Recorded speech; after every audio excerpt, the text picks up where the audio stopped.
Hello tout le monde, j'espère que vous allez bien et bienvenue dans cette petite vidéo du mardi. Enfin, c'est pas du tout la vidéo du lundi, normalement j'aurais dû en faire une hier, mais j'étais en déplacement. Et donc on va faire l'analyse de Bitcoin, on parlait d'Ethereum, on est obligé de parler d'Ethereum, on va peut-être parler aussi vite fait d'Ethereum classique, on va parler de Litecoin qui s'est réveillé. Tout ça c'est des choses dont j'ai parlé dans la vidéo d'hier et en fait ça passe un peu à la trappe, enfin ça passe pas à la trappe, sauf que on va dire que ça paraît un peu con de regarder une vidéo a posteriori qui vous dit ah regardez Litecoin parce que voilà il y a des choses qui se passent. Ethereum est extrêmement bullish. Il l'est resté encore. Je trouve que ça fait un peu bizarre de regarder une vidéo en fait 24 heures après, dans le sens où il y a énormément de choses qui sont passées. On a des trucs qui se passent sur le marché, c'est juste incroyable. C'est vraiment pas le moment de prendre des vacances ou d'être loin des marchés, dans le sens où la première chose intéressante à noter, c'est Dogecoin qui vient de flipper XRP. Donc voilà, ça c'est la grosse nouvelle.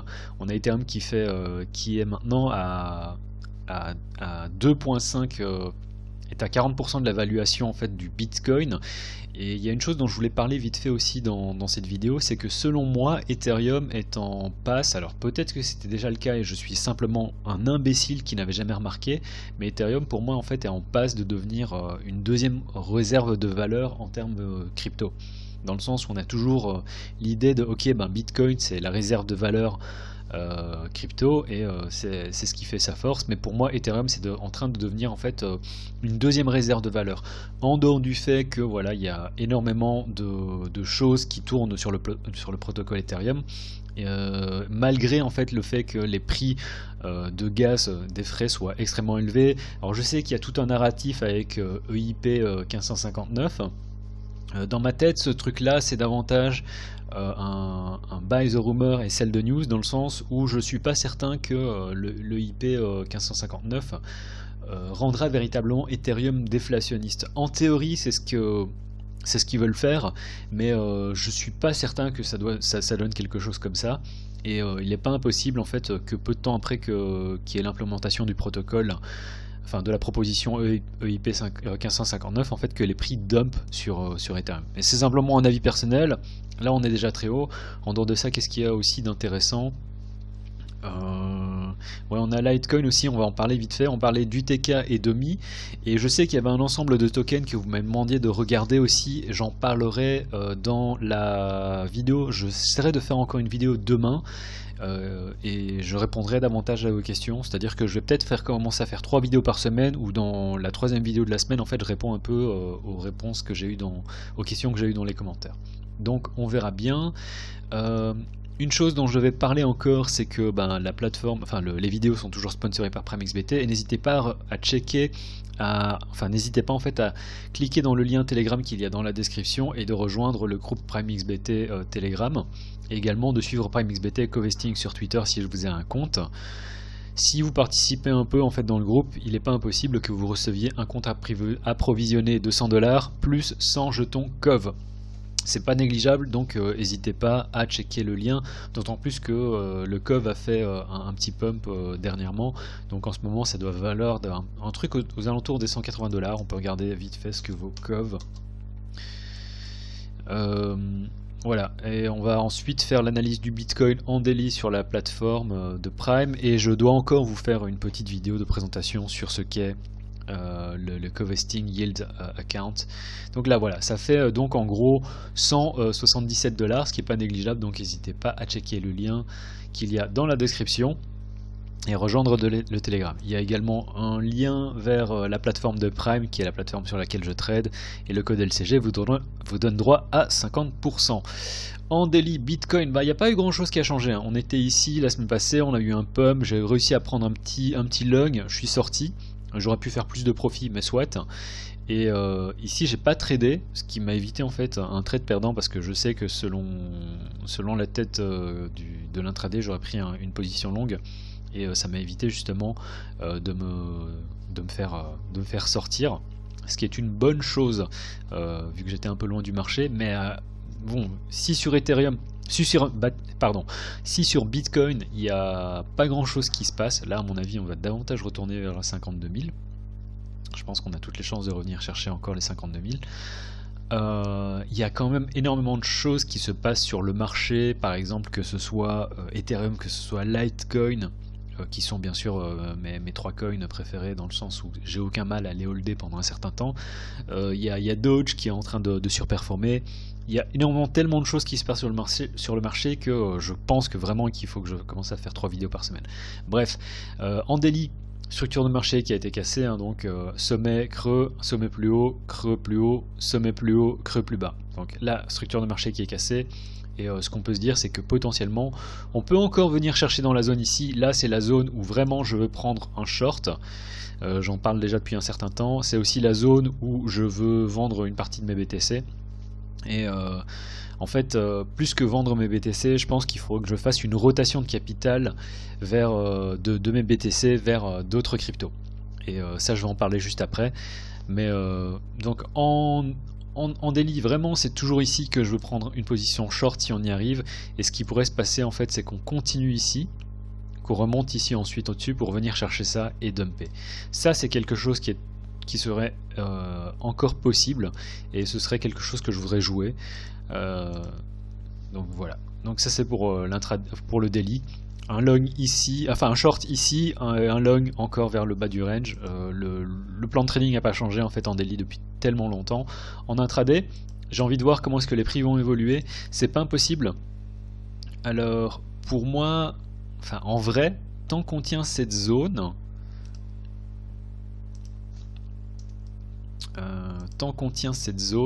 j'aurais tendance à dire qu'on est bon. Mais là, bon, on peut voir qu'on est un peu en train de corriger et je pense vraiment qu'on va rechercher les 52 000.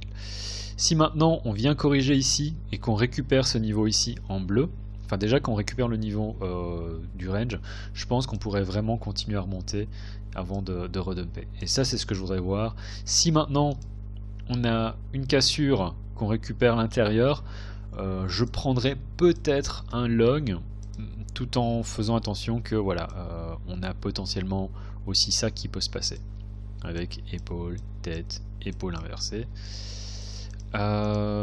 Donc le trading là-dessus, on va dire que c'est un peu compliqué dans le sens où c'est terriblement choppy et je trouve que sur le côté il y a tellement d'autres opportunités à faire, notamment j'en ai parlé, Litecoin et Bitcoin.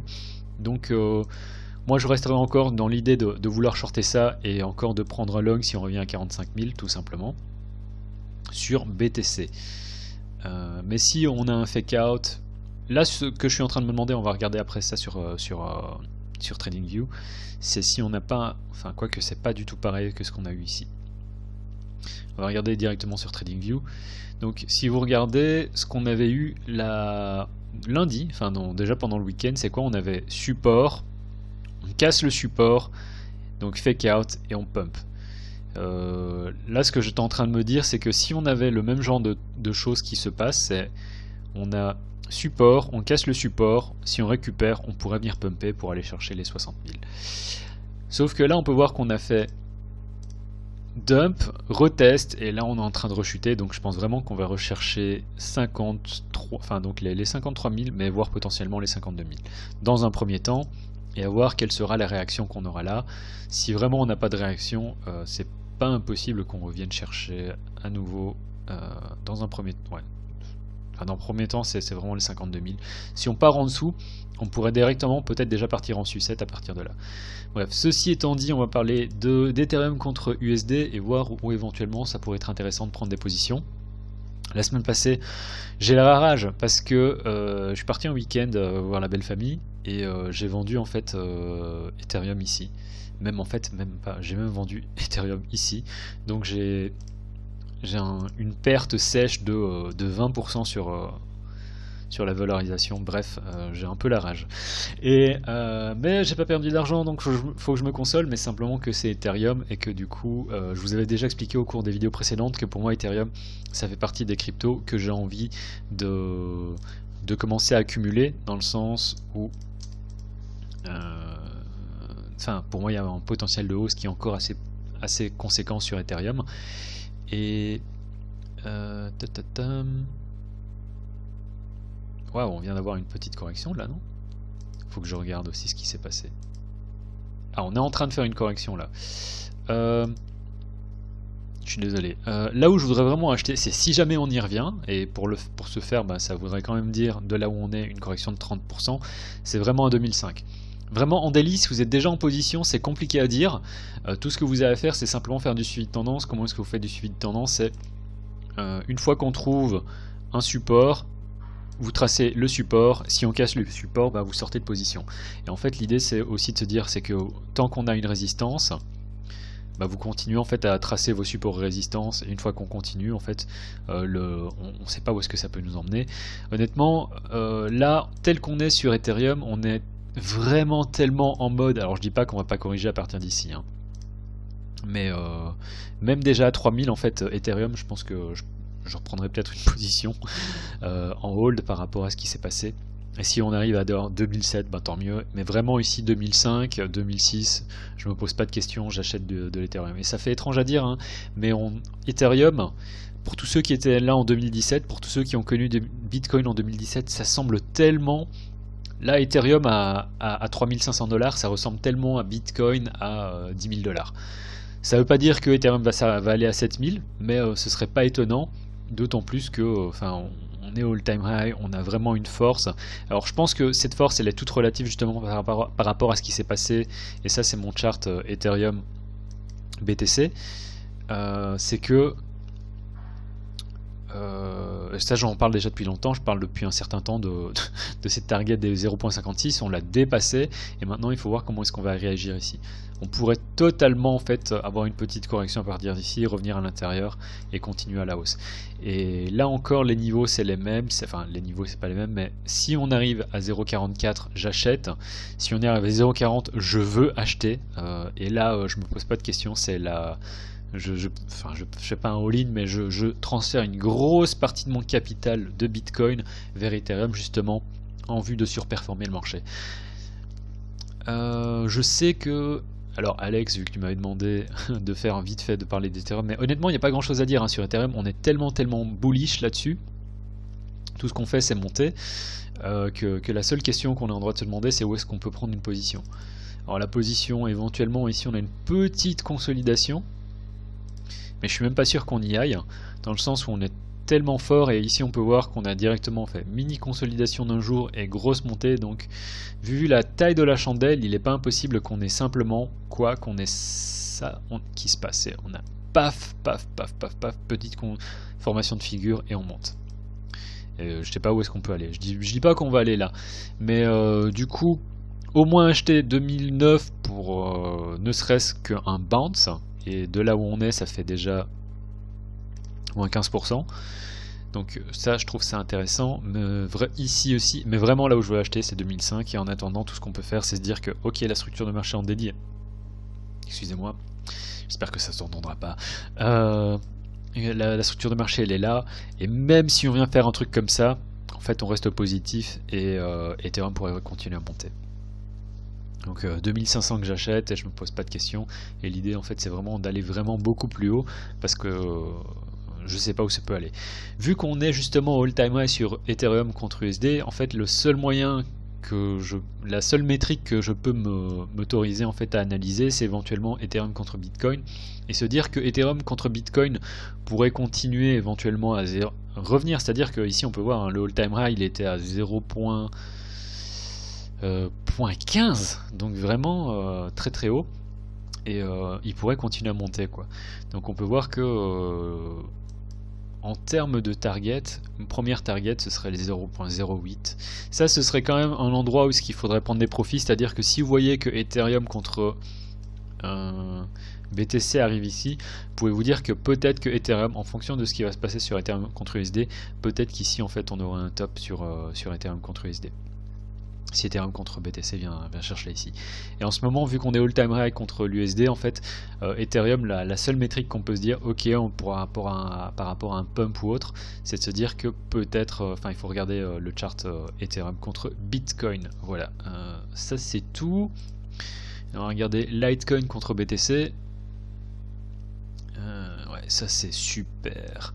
Alors la semaine passée, enfin la vidéo, ouais, la vidéo de la semaine passée où je vous avez parlé, je sais pas si je vous ai parlé de ça, mais moi je voyais simplement en fait la manière dont les prix commençaient à évoluer ici et je me suis dit ok on est bon, j'ai pris une position et bah, ça a payé donc c'est super.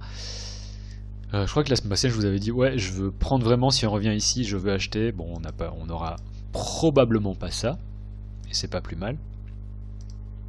Et à mon avis cette zone je peux l'oublier. Là je mets Epinegen mais je sais que on n'y arrivera pas. Et là vraiment Ethereum on vient de passer un gros support, une grosse résistance, donc j'ai vraiment envie de voir comment ça va se passer en hebdo.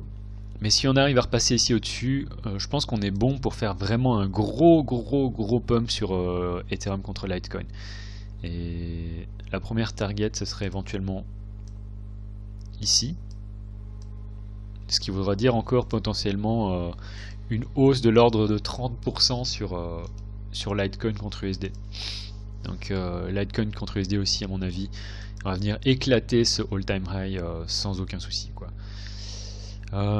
Ouais, donc vraiment Litecoin à surveiller, Ethereum bah, c'est déjà ça, enfin Litecoin c'est pas à surveiller, c'est simplement à prendre des positions sur les retests. Et où est-ce que vous voulez prendre position justement, on va regarder ça. Waouh. Là il faut espérer qu'on fasse pas un double top. On fait un double top, ça ce serait vraiment la pire des choses qui puisse se passer. Mais j'y crois pas. Je pense davantage au fait que on a du volume déjà en termes de stop. Un stop se mettrait ici en dessous. On peut voir, on a petite consolidation, on a une mèche avec un gros buyback. Donc pour moi ça fait pas trop sens qu'on vienne rechercher ces niveaux-ci. Et en intraday, 20 Dieu, j'ai une connexion qui foire. En intraday en fait on peut voir qu'on a ça ici. Bon ça dépend comment est-ce qu'on regarde, support, résistance, on a déjà fait le retest ici, donc peut-être que là où il faudra prendre position c'est un retest sur ça ici, ce qui fait pas grand chose hein. Mais si on revient à nouveau vers 270, c'est là que je prendrai une position sur Litecoin. Et c'est vrai que là on pourrait se dire peut-être qu'on va venir former une espèce de triangle haussier qui se dessinerait, je sais pas, de la sorte j'imagine. Peut-être pas comme je l'ai dessiné ici, mais peut-être qu'on aurait un truc comme ça et on finirait par vraiment chercher sur le time ray selon moi. Voilà, voilà. Je parlais vite fait du TK, mais il n'y a pas grand chose à dire. On a eu un pump hier, et là on est en train de trouver du support. UTK contre USD, on est all time high, donc là encore c'est stratégie de suivi de tendance. J'en ai parlé dans une vidéo, je sais plus laquelle, et il faudra peut-être que je la retrouve. Mais bon, tant qu'on réintègre pas sous le range, j'aurais tendance à dire que voilà, on est très bon sur UTK. Ça aurait été compliqué en fait de prendre une position, enfin quoique, on peut voir qu'on fait retest bear ici, on passe au-dessus et pump. Et ici contre UTK, contre BTC, on est all-time high aussi, c'est ça? On est all-time high aussi. Donc pas grand chose à dire, hein, toujours positif. Et l'idée c'est de se dire que ok, potentiellement si on revient, enfin je vais d'abord parler de la paire USD, vu que je pense que la plupart d'entre vous traitent les paires USD. Honnêtement, là où on est bien. Il faut juste pas espérer qu'on retourne dans le range ici en dessous. Si on retourne ici en dessous, ce serait pas génial. Et là où je m'étais trompé justement sur UTK, c'est que je pensais... Alors la seule chose dont je suis content, c'est que j'ai dit... Je me souviens, c'était contre le BTC. J'ai dit, ici c'est là où vous voulez prendre une position, et ça c'est le niveau que vous voulez pas perdre. Et je pensais en fait qu'on allait davantage faire du chop, vu que ici on a fait du chop, on a fait du chop, on a fait du chop, avant éventuellement de continuer à monter. Et non pas du tout, là on a cassé les niveaux, donc très bon UTK. J'ai pas grand chose à dire si ce n'est éventuellement si on vient encore ici dans la zone, je pense qu'on est bon pour éventuellement continuer. Et il faut espérer qu'on continue all time high et que ça ce soit pas un fake out. Et puis je vais parler de... Ah, on m'a demandé de parler de OMI. OMI, voilà, j'en ai parlé dans la vidéo d'hier et j'avais dit que ça sonnait pas génial. Enfin, quand on regarde déjà la structure de marché en daily, on peut voir que c'est une grosse downtrend, hein. C'est juste dégueulasse, hein. C'est hop. Donc Je connais pas les fondamentaux de Omi. La seule chose que je voyais hier, et c'était vraiment hier, c'est j'avais dit, mais vous ne l'entendrez jamais, c'était que voilà, on était éventuellement dans une compression des prix et que si on arrivait à casser ici au-dessus, on pouvait aller chercher ce niveau-là. Dans le cas contraire, c'est pas génial. La seule chose positive sur Omi entre guillemets, c'est quoi? C'est que ici on a eu un énorme buyback. Donc on peut voir, on est venu dumper, buyback, et c'est ça qui a donné lieu au pump. Donc l'idée c'est de se dire que ok, on a potentiellement encore de la liquidité ici, voire de la demande, et qu'il faut espérer une réaction à partir de ces niveaux. Si on n'a pas de réaction justement à partir de ces niveaux, c'est ce que j'avais dessiné, c'est on va peut-être faire un truc comme ça, comme on a eu ici, et continuer en fait à dumper. Et ça, ce serait pas génial. Donc Omi, moi j'ai aucune intention de prendre une position longue dessus. Je sais pas la personne qui m'a demandé le. Je sais plus si c'était Yann. Je suis désolé si je me souviens plus des prénoms. Mais si tu es en position, je sais pas où est-ce que tu as acheté. Je suis désolé par rapport à ça parce que là on est presque all time low. Donc soit tu étais déjà en fait en position, j'imagine qu'il y a eu une ICO, soit tu étais en position depuis l'ICO et puis on n'a pas grand chose à faire vu qu'à mon avis c'était davantage 0.01 centime. Et là il faut, tout ce que tu as à faire c'est attendre. En attendant, le chart pour moi ne me dit pas grand chose sur Omi. Voilà, c'était tout pour du coup la vidéo de ce mardi. Je vais voir s'il y a encore des questions dans les commentaires et en fonction de ce qui se passe aussi sur le marché, je ferai encore une vidéo demain.